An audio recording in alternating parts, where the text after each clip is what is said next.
Hi, it's the middle of July, so it's time to talk about the books that I read this July so far. And I started with a Greek myth retelling, Atalanta. And this one is my third by Jennifer Saint. I'd read Ariadne and Electra. And it's a feminist retelling again. And it's about someone I'm not really familiar with. I'm not really familiar with the story of Atalanta. She was left on the mountainside by her father because she wasn't a son.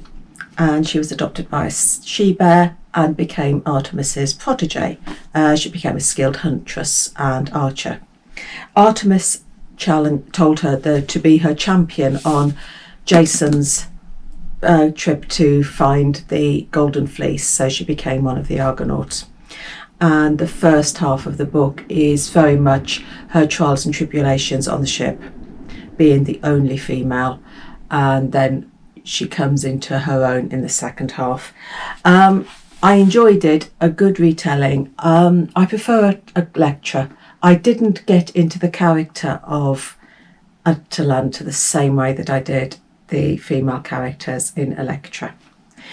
The next one I read was NetGalley that comes out on the 10th of August, and it's Elizabeth Acevedo's prose novel as opposed to her verse novels, and it's based for adults, and it's called Family Law, and it's a family saga with a sprinkling of magic. You've got 4 sisters, Flor, Mathilde, Camilla, Pastora, and 2 of the daughters, and all of them have gifts. Flor can see death and Pastora can see truth, that type of thing. And then Flor decides that she wants a living wake, which throws the whole family into turmoil. So has she seen her death? Does she know she's going to die? That type of thing. So you have lots of reminiscences of the family, of all the stories, their loves, their losses, and they are all fantastic characters. My favourite was Flor by a long chalk. Then another NetGalley arc comes out on the 3rd of August, and this is The Well of St. Nobody by Neil Jordan. And it's almost a fable about how legends can take flight.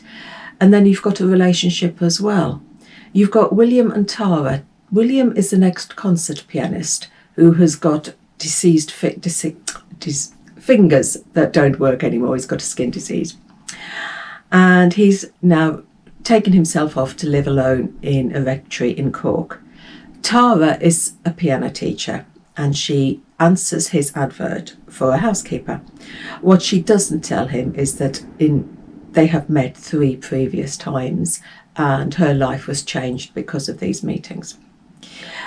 When a well's discovered on his land, she concocts this fable about this well and its healing powers. And as secrets develop, as the moss from the well heals his hands, you get a blurring of fable and reality. And then you also get the relationship between them changing. I enjoyed this. I didn't like the characters in the beginning, but by the end, I was William's #1 fan. Then I read this one. It had been on my radar for a long time, Colleen Hoover's It Ends With Us. And I went into it not really knowing what it was about. I knew it was won the Goodreads romance book of the year. But I wasn't expecting it to be so raw and honest and powerful. Lily is a character who is strong, but at the same time she's very real and vulnerable. And we see her teenage life with letters that she wrote in her journal to Ellen DeGeneres. And we see in her present life what is going on. And I'm not saying anything about this because I think it worked because I didn't know anything about it when I read it. If I'd have gone into it knowing what it was going to be about, I don't think it would have affected me as much. So yes, Lily's point of view we've got, and it's all through Lily's point of view, and there are so many layers in this, And yeah, I really enjoyed it. And I've now picked up, today, I picked up the sequel, It Starts With Us, from my local charity shop. The next one is one I listened to on Audible, and it's Limberlost by Robbie Arnott. And this was on the long list of the Dylan Thomas Prize, I think.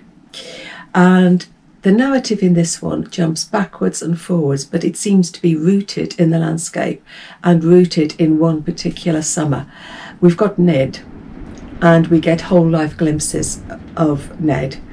But as I said, it focuses on one particular summer. He lives on the family orchard, Limberlost, with his father and his sister. His two brothers are away at war. He hunts rabbits to sell pelts and the money he's going to save for a boat. And we have anecdotes of his past life, so we can see what the summer meant to him and how it impacted on his life and how he became the man, the husband, the father. And we see his fears and his relationships, and the descriptions of the landscape are beautiful and vivid. Another one that I really enjoyed. Then I read another NetGalley that comes out on the 3rd of August, and that is The Black Crescent by Jane Johnson, which is set in 1950s Morocco during the French occupation. This is a period I knew nothing about. It's something that just bypassed me, really. Hamu is born in the mountains, and he's got the marks of Azuri on his hand. Azuri is a legendary spirit type creature. He crosses between humans and jinns, and he's supposed to have the power to find lost things, including water. Hamu trains to be a policeman for the French in Casablanca, and he's got divided loyalties. His duty to his French job, to the French police, and his loyalty to the Muslims, to his people who live in poverty. And you see the discrimination between the French and the Moroccans. You see the growing conflict and his dilemma. There are some brutal scenes, but he's a likeable character. And I'm not going to tell you how he resolves his dilemma, because that would spoil it. So that was that one that comes out in August. And then the last one I read was the new Kate Atkinson, her short story collection that comes out on the 24th of August, and it's called Normal Rules Don't Apply.